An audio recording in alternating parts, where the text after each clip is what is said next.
saving money feels so hard today. Saving money should be simple, at least that's what we are told. Spend less than you earn, put the rest aside, repeat every month. But for millions of people today, saving money feels harder than ever. Not just difficult, it feels frustrating, exhausting, sometimes even impossible. People earn more than their parents did.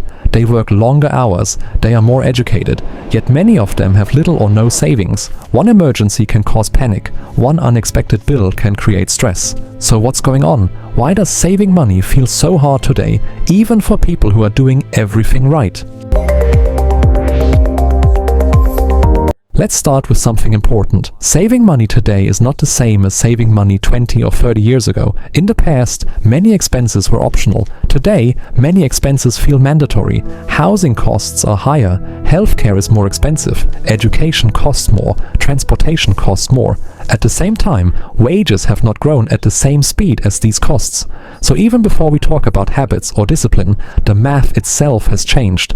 For many people, saving is no longer a choice between wants and needs. It's a choice between needs and other needs. Saving requires one thing above all else, a gap. A gap between what you earn and what you spend. But for many households today, that gap is shrinking. Income goes up slowly, expenses rise quickly, rent increases, insurance premiums rise, groceries cost more, and these costs are not optional. When the gap disappears, saving doesn't feel like a habit problem. It feels like a survival problem. This is why many people say, "I want to save, but there's nothing left." And often, they're telling the truth. To understand today, we need to look at the past. In earlier decades, housing was cheaper relative to income, college was more affordable, fewer services required monthly payments. People still struggled, but there was more breathing room. Saving didn't require constant attention, it happened naturally. Today, saving requires effort, planning, and constant self-control. That alone makes it feel harder. One of the biggest changes in modern life is how we pay for things. We no longer buy once, we subscribe. Streaming services, software, music, cloud storage, fitness apps, delivery memberships, each one feels small, often under $10, but together they create a permanent drain. Money leaves your account without asking for permission. Saving becomes something you have to fight for every single month. Technology was meant to make life easier, and in many ways it does. But it also removes awareness, automatic payments, auto renewals, stored credit cards. When money leaves silently, it no longer feels real. Saving requires awareness. But modern systems are designed to remove friction and visibility. So people don't feel irresponsible. They feel confused. They don't know where the money went. Saving is not just financial, it's emotional. Social media constantly shows better lifestyles, better homes, better vacations. Not saving becomes normalized. Spending becomes expected. When everyone around you is upgrading, saving can feel like falling behind. Not because you are doing poorly, but because expectations have changed. Saving feels hard because it goes against the environment. Many people blame themselves. I just need more discipline. I should be better with money.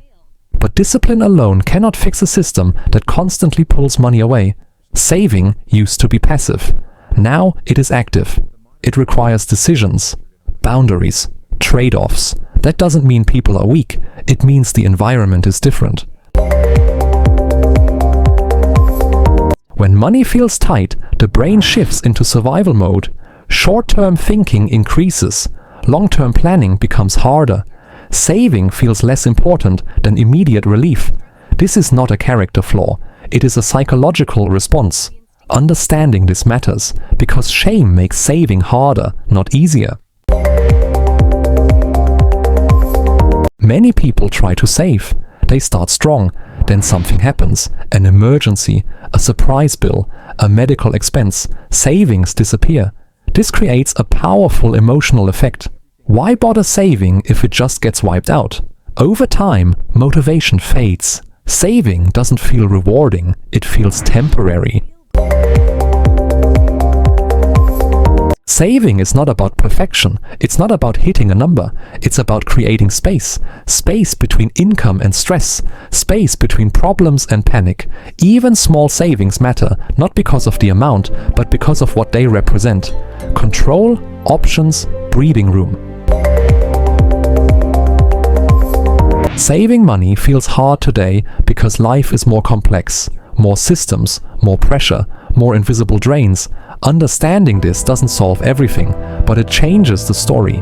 It replaces guilt with clarity, and clarity is the first step toward feeling more in control. In the next video, we'll explain the psychology behind impulse spending. Subscribe for simple explanations about how money really works.